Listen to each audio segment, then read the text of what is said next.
దేవుని నామమునకు మహిమ కలుగును గాక. ప్రభునందు వీళ్ళరా, మన ప్రభువు రక్షకుడునైన క్రీస్తు యేసు పరిశుద్ధ నామంలో మీ అందరికీ శుభం. 22వ తేదీ మార్చి మాసము 2026 సంవత్సరం. ఈరోజు ఒక అద్భుతమైన వాగ్దానంతో మనం నేర్చుకోబోతున్నాం. దేవుడు ఎంతో గొప్పవాడు కదా, దేవుడు ఎంతో మంచివాడు కదా. అయితే ఈ దేవుడు ఏం కోరుకుంటున్నాడు మన దగ్గర నుంచి అనేది మనం నేర్చుకోబోతున్నాం.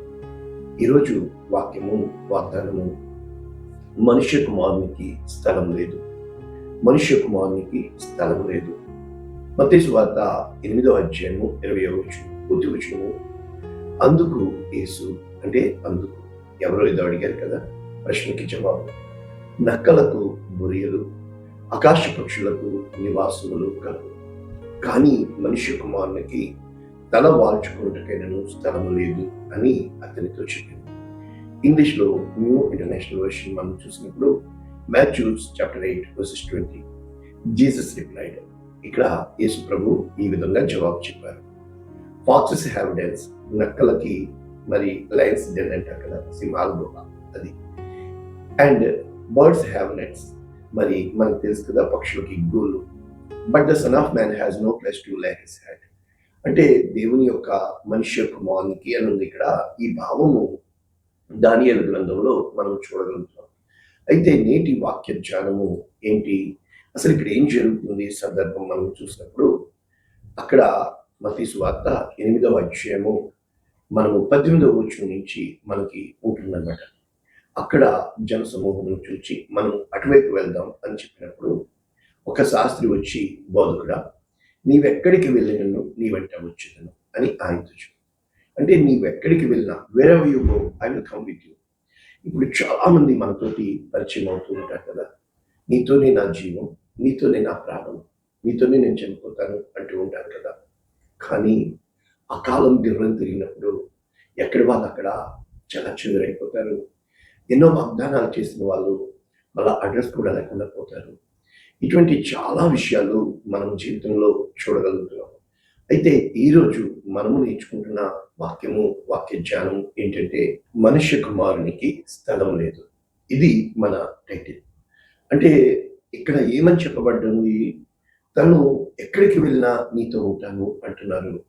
యేసు క్రీస్తు ప్రభుల వారితో మనం చూసినప్పుడు 3 రకాల గుంపులు ఆయన్ని వెంబడించినట్లు మనం చూస్తున్నాం. మొట్టమొదట గొప్ప జన సమూహము, ఫైన్. రెండవది గుంపు, ఆయన ఏమి చెప్పితే తప్పు పట్టుకుందామా అని ఎదురు చూస్తున్న శాస్త్రులు, పరిసయ్యులు, సద్దుకయ్యులు. ఇక మూడవది శిష్యుల గుంపు.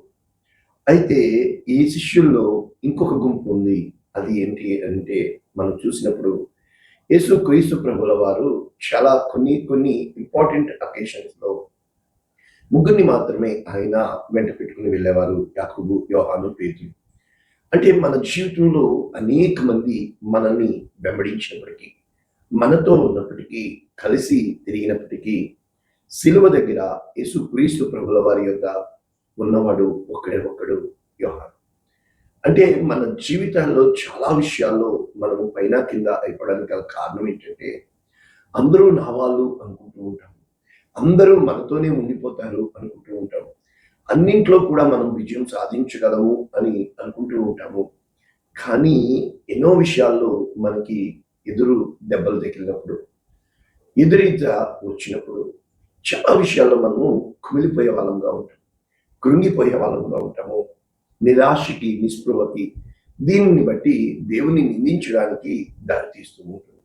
అయితే ఇక్కడ యేసుక్రీస్తు వారు చెప్పిన 2 మనం చూసినప్పుడు, ఆకాశ పక్షులకు గూళ్ళు, నక్కలకు బొరియలు. అదే విధంగా చాలా విషయాల్లో ఉపమానాలు చెబుతూ అక్కడ ఉన్న సమాజానికి అర్థం కావడానికి, మీరు తోడేళ్ల మధ్యకి గొర్రెల పిల్లలే మిమ్మల్ని పంపుచున్నాను, మీరు పాముల వలె వివేకులు, పావురముల వలె నిష్కపటులు అయ్యుండుడి అని చెప్తా ఉంటాడు. మనము అక్కడ జంతు స్వభావాన్ని, అక్కడ ఆ పక్షి స్వభావాన్ని చూడడానికి దేవుడు అంగీకరిస్తూ ఉంటాడు.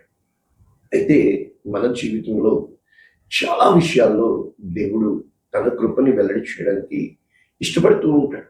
మరి ఇప్పుడు దేవుడు నివసించే యోగ్యమైన గృహము ఏది, ఆయనకు నివాస స్థలముగా ఉండగలిగింది ఏది, ఇది మనం నేర్చుకున్నప్పుడు, నేర్చుకోవాలి అని కాదు కానీ, మనం తెలుసుకోవాలి అని కాదు కానీ, నీ జీవిత పరమార్థం, నా జీవిత పరమార్థం ఏంటంటే, ఆయన మన హృదయంలో నివసించాలని మొట్టమొదట ఆయన ఏదేను తోటను చేసి నివాస స్థలముగా ఏర్పరిచి అందులో తన బిడల్ని ఆదామును పెట్టి ఆదాము నుంచి అవ్వను తీసి అవ్వ అంటే కంపానియన్ ఆమెను పెట్టడం జరిగింది. అయితే అయితే అయితే ఇక్కడ ఏం జరిగింది అంటే పెద్ద దెబ్బ తగిలింది. తన అనుకున్న తన బిడ్డలు ఎప్పుడైతే పాపం చేశారో దేవునికి దూరం అయిపోయారో ఆదాము తోట వెలువెలిపోయింది. ఆదాము తోట నుంచి బయటకు వచ్చాడు. అది ఏదేను తోట అలాగే ఖాళీగా ఉండిపోయింది. అయితే అయితే అయితే అక్కడి నుంచి కూడా వాళ్ళు మనుషులు నివాస స్థలం కోసం వెళ్ళారు. కానీ ఒకరోజు వచ్చింది హనోకు దొరికాడు నివాస యోగ్యంగా. దేవుడు హానోకుని తనతో పిలుచుకున్నాడు. తర్వాత భూమి అంతా వెతికాడు దేవుడు, తనకి నివాస స్థలం ఎక్కడా దొరకలేదు. నోవాహు దొరికాడు. నోవాహుతో కలిసి దేవుడు ఉండడానికి అంగీకరించాడు. ఓడలో దేవుడు తలదాచుకున్నాడు నోవాహుతో కూడా. తిరిగి నోవాహు ద్వారా జనములు వచ్చినాయి. మళ్ళా అదే స్థితిగతులు. ఇక మళ్ళా 11వ అధ్యాయం మనం చూసినప్పుడు ఆకాశాన్ని అంటేయడానికి వీళ్ళు నివాసాన్ని కట్టేయడానికి ఇష్టపడ్డారు. దేవుడు వారిని చెల్లాచెదురు చేస్తాడు.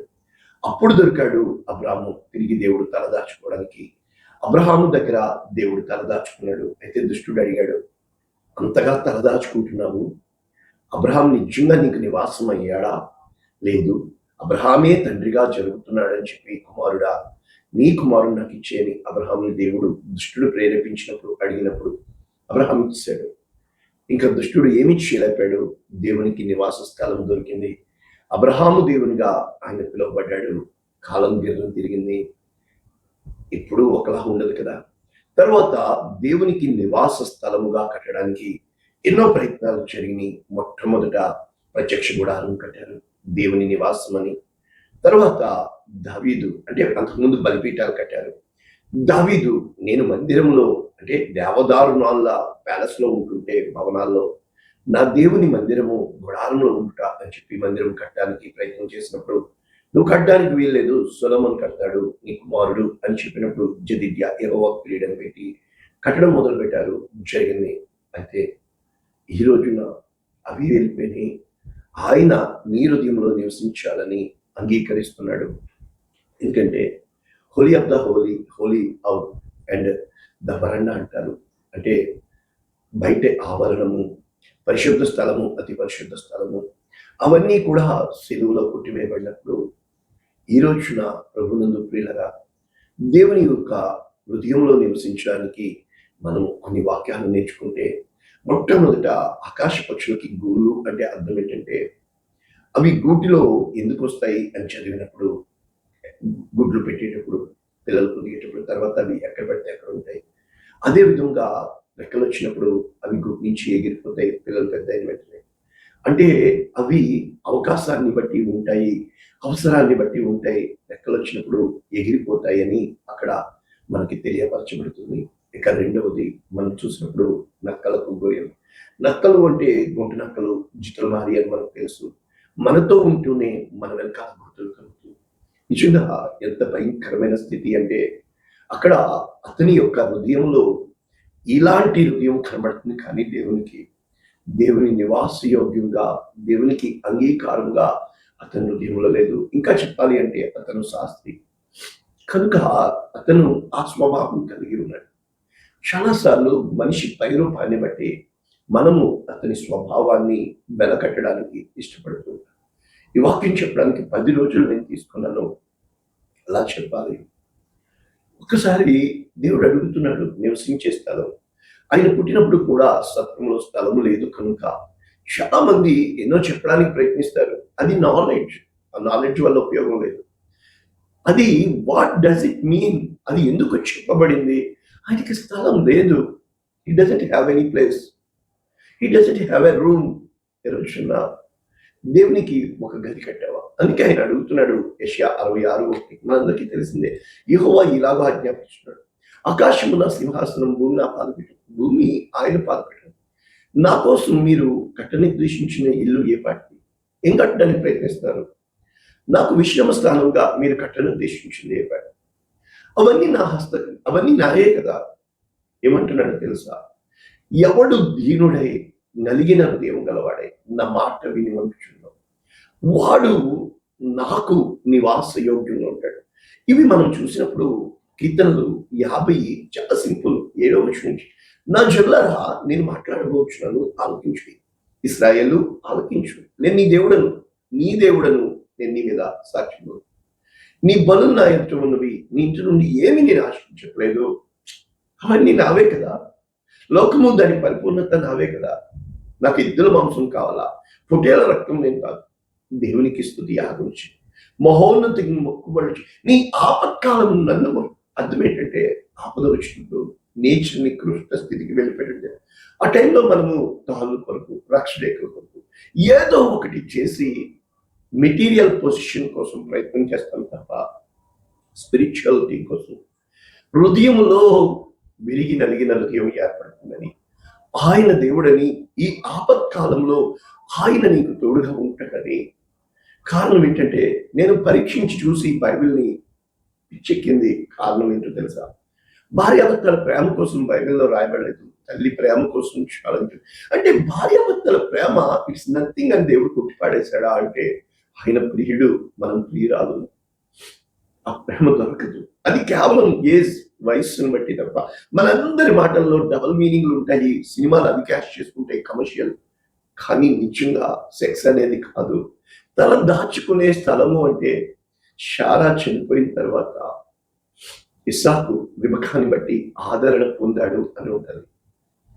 యాకోబుకి ఆ ఆదరణ దొరకదు. లేయా రాహేల్ ఇద్దరు ఒకరికొకరు పంతాలు, పట్టింపులు, పోటీలు.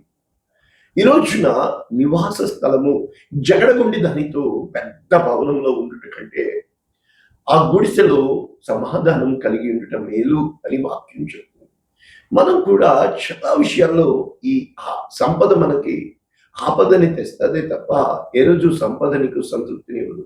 ఎంత సంపాదించినా కూడా ఇంకా అది ఒక వ్యసనముగా మారుతుంది, నిన్ను నాశనం చేస్తుంది. అంటే కడుపు నిండా తిని కంటి నిండా పడుకోవడమే మనిషికి దేవుడిచ్చిన భాగ్యము అని చెప్పి ప్రసంగి పరమగీతం రాసి, ప్రేమ కోసం రాసి, అది దొరక్క 1000 మంది భార్యల్లో తను చూడలేక ఆఖరికి ఇది రాశాడు.